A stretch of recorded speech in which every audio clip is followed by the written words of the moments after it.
Японы олон улсын хамтын ажиллагааны байгууллага JICA-гийн сайн дурын гишүүд Дархан хотод ажиллаж эхнээсээ нутаг бацж байна. Тэд аймгийн ахмадын хөгжлийн төв, нарны хүүхдэд тасрамжийн төв, эмэгтэйчүүдийн холбоо зэрэг 3 байгууллагуудад ажиллаж байгаа юм.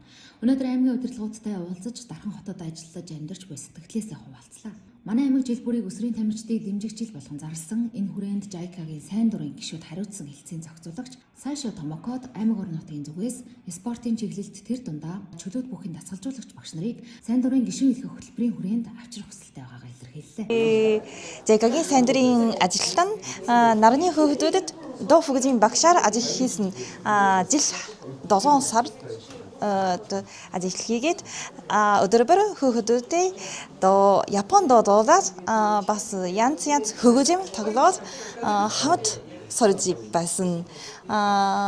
Хүүхдүүд Япон соёлд маш их сонирхолтой. Тиймээс би янз Япон соёл жишээлбэл оригами цаасан шоу заагаад бас Японы хоцос өмсөд кимоногийн тухай заагаад хүүхдүүд олон Япон соёлыг сурсан. Дараахан маш их гоё байсан. Би дарааханд хамгийн дуртай хот болсон хүмүүсийн сэтгэл маш их сайн гэж би боджээ. Дандаа хүмүүс надад тусраж байсан. Баярлалаа. Би болохоор Дархан аймгийн эмэгтэйчүүдийн холбоонд нийгмийн ажилтнаар ажиллахаар ирсэн байгаа. Тэгээд Дархан даах ирсэн сэтгэл гэх юм бол яг миний төрсөн нутагтаа ерөнхийдөө төстэй санагцсан. Дээрээс нь манай Чиба сан дөрөнгө гишүүний маань хэлсэнчлэн хүмүүс нь маш ийдэг найрсаг хүлээж авсан явдал бол их талархалтай байгаа.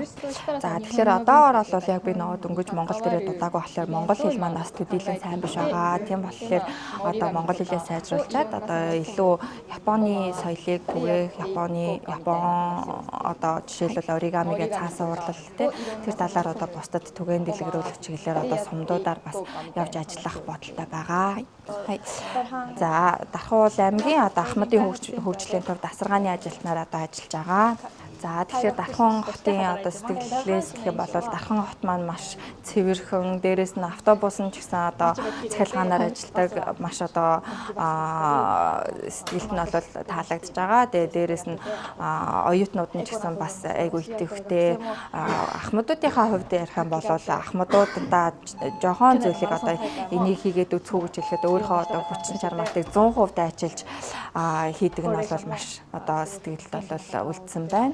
JICA-гийн сайн дурын гишүүн илгэх хөтөлбөр 2025 онд 60 жилийн оюутайгаа залгаж энэ хугацаанд дэлхийн 99 улсад нийт 57 мянган гаруй сайн дурын гишүүнийг илгээсэн байна. Харин Дархан аймагт 1992 оноос хойш өдгөө хүртэл 40 сайн дурын гишүүнийг илгээн манай аймгийн хөгжил дэвшилд бодит хувь нэмэр оруулсаар байна.